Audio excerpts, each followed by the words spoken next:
So we'll put this guy over here for now. We'll move his slide rack over there too.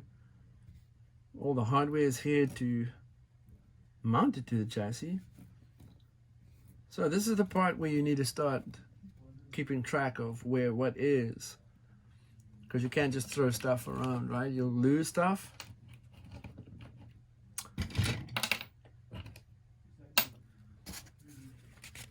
Okay, servo time. Woohoo!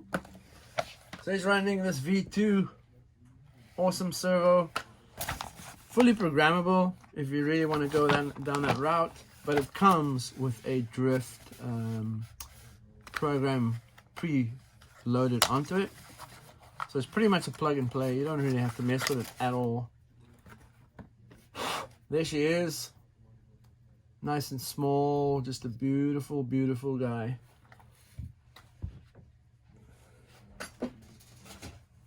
Sorry, I threw that box in the wrong box.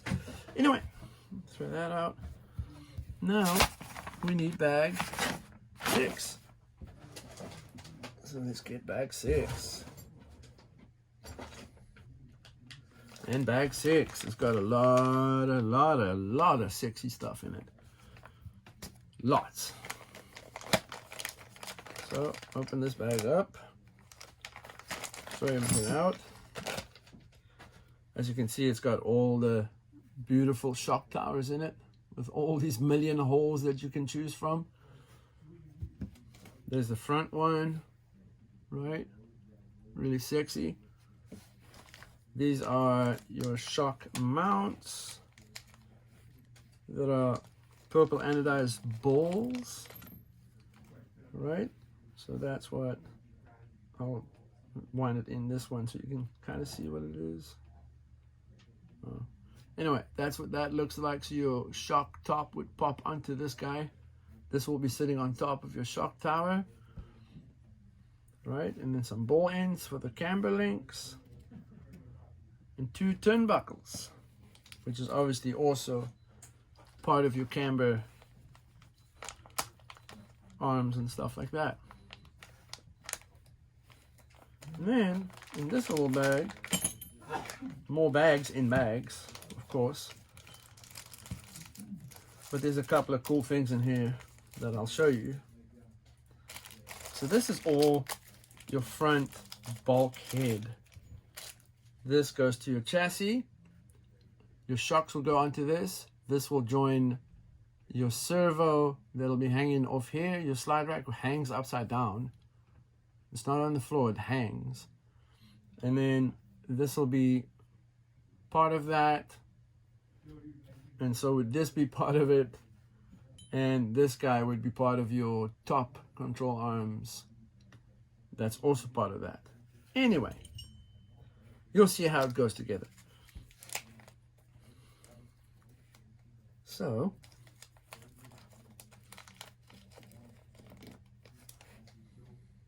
oh, I almost lost a little washer or a little shim or whatever you want to call it.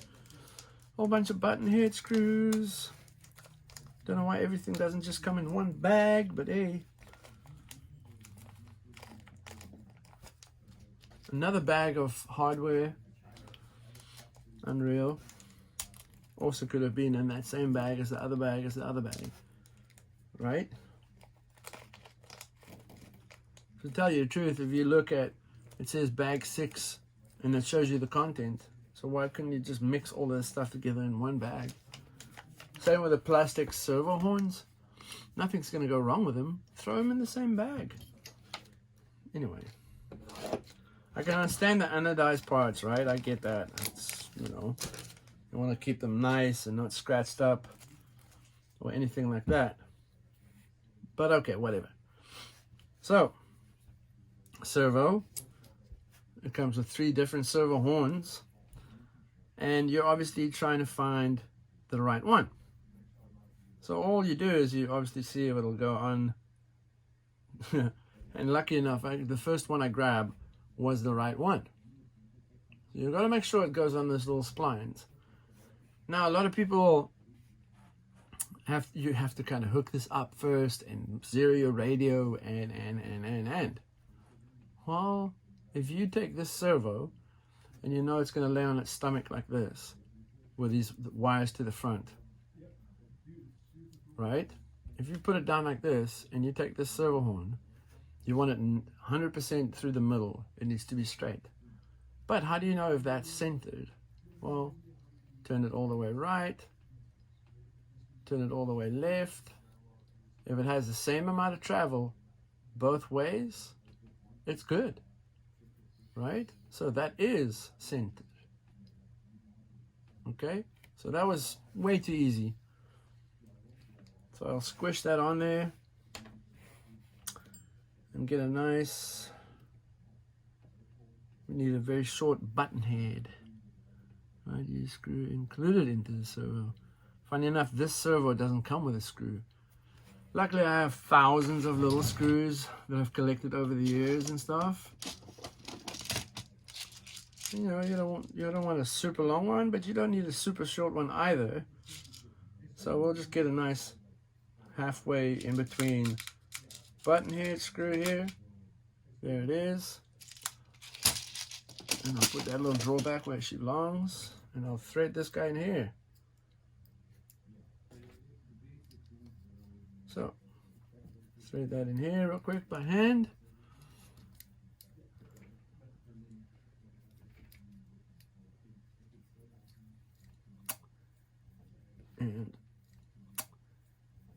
And tighten the nonsense out of it. Then you'll see that the servo horn is bent upwards like this. Well, that's just for clearance and stuff. There's a ball end that they give you here, right? Also a 2mm, you'll thread that bad boy in the top of it. This time I'm going to be lazy. I'm going to use this machine here.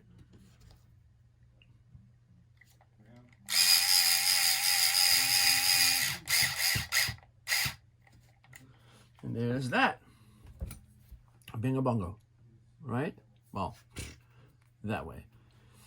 Then this weird little H or whatever you want to call it, it goes straight on here through the bottom of it. Now you can turn the servo horn out, obviously out of the way, and throw this stuff on here. You'll be using two fairly short button heads and two little washers, right?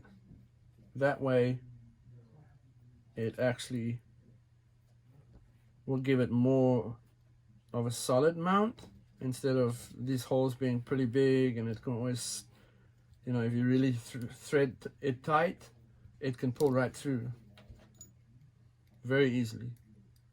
So that's what we'll do. We'll throw that sucker on there and start threading this sucker here. Obviously don't tighten the first one all the way.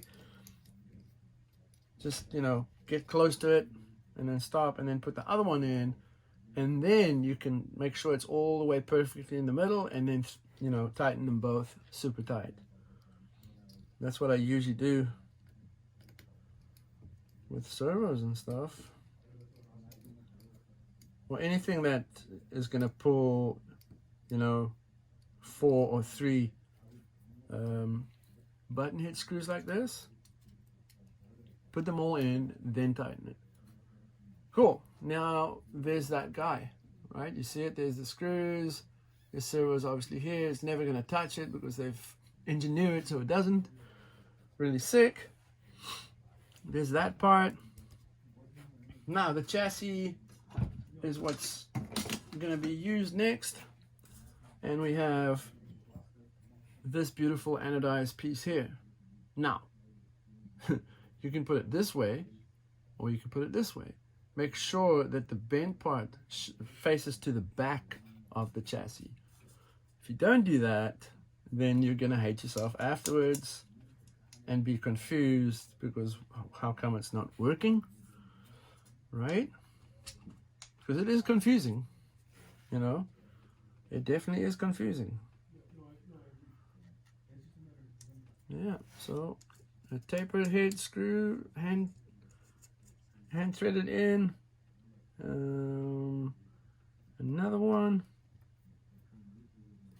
into this hole here. Come on, you stay.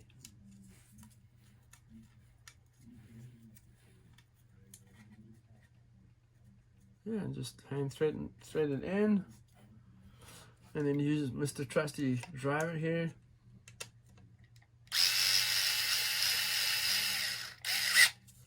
Nice and tight.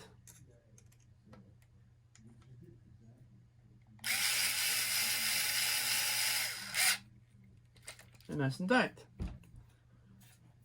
Now, the other two short button heads that comes in this bag with the other two little washers, that'll thread through here and onto this. But what you can't do is, you can't do that because this servo comes with this little brace section here. You have to cut that off so that this can sit flat onto this back bulkhead. So careful, take it easy, don't be like me and just go for it. Get that nonsense off there by just shaving it with your blade until it's level, and then just make sure it's, you know, nice and clean so that nothing pushes it skew or anything weird like that, because that is what happens. It'll make your servo sit wrong, and then your geometry is all weird and that kind of deal. So there you go, button head, washer, and you place it on over the top of it, and you thread through into the purple with a 2mm drive. Yeah. So I'll start this one off.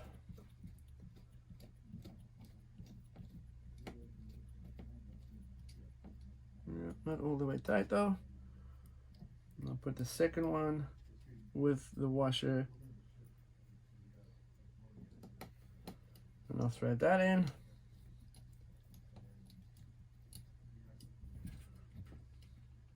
Tighten it nice and tight. And tighten it nice and tight. And there she is. Right? There's your servo horn that rotates in here.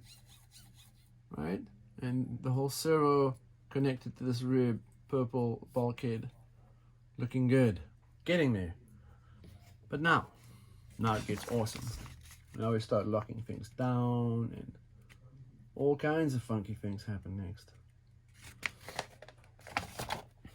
So, if you guys remember Mr. Slide Rack that we built earlier, this dude here will bolt onto this guy here, which in turn will sit in front here, and this all will lock in place with this guy. Yeah, a lot of this dude and that guy, and here we go. So, once again, 2 button heads.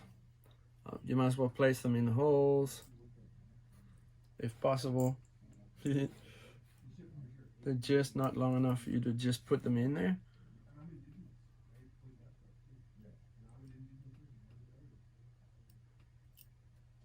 There you go. And then the rad thing is, we'll take a 2mm driver. I'm not doing Loctite on these. This is not a very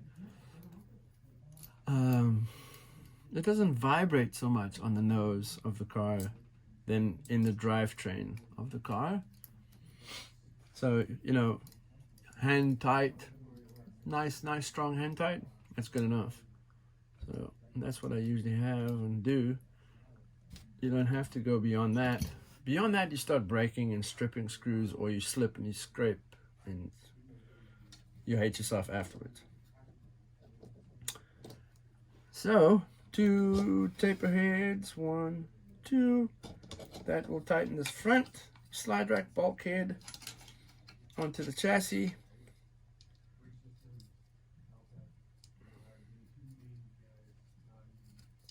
Oh, come on, you. Be nice.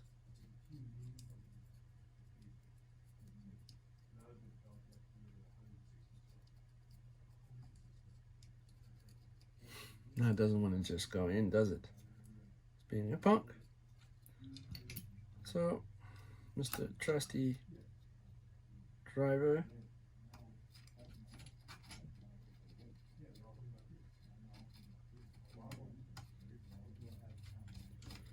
There you go. thread that one in. And then not all the way, because you need to obviously thread the other one in. There we go, both of them are nicely started. Now I'll use Mr. Machine here.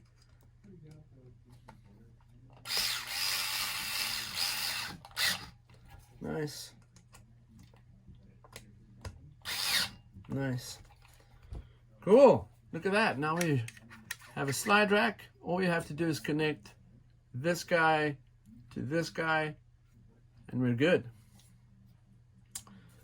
But before we do anything like that, we have to lock those two different bulkheads together with this guy. So this guy has a pin in it, and it has a inner shock tower itself, same size hole.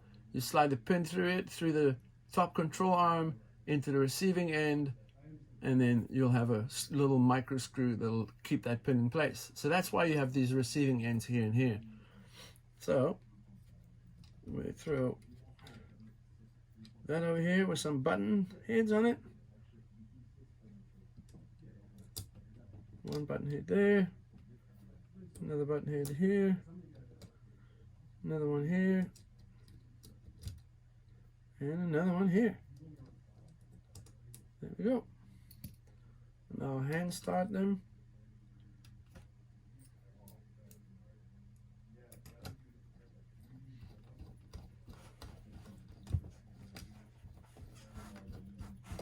Come on, go in there. There you go, one's in.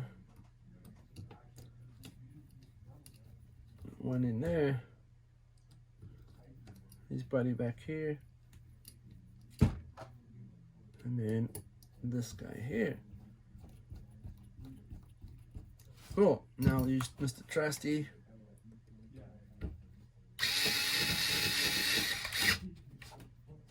That's nice and tight.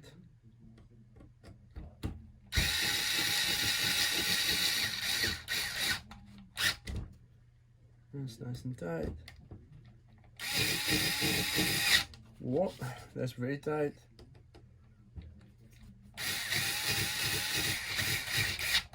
And that's perfectly tight. Now that has become such a solid thing up here. You can't flex that part or try and bend it. Nice. Love that. Obviously I'm not making the steering arms and stuff. I'll do that off camera. I believe we go to the shock towers now. And I'm right.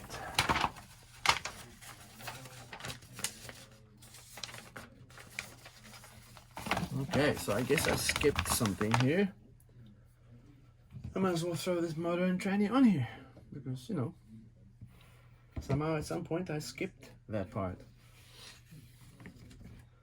So this is usually where you can take the sensor wire and, you know, hide it away. And that's what I usually do. I'll hide the sensor wire under most of the gearbox or the transmission casing or whatever. I usually go zigzag under it, and then it'll pop right out where I place the motor in ESC.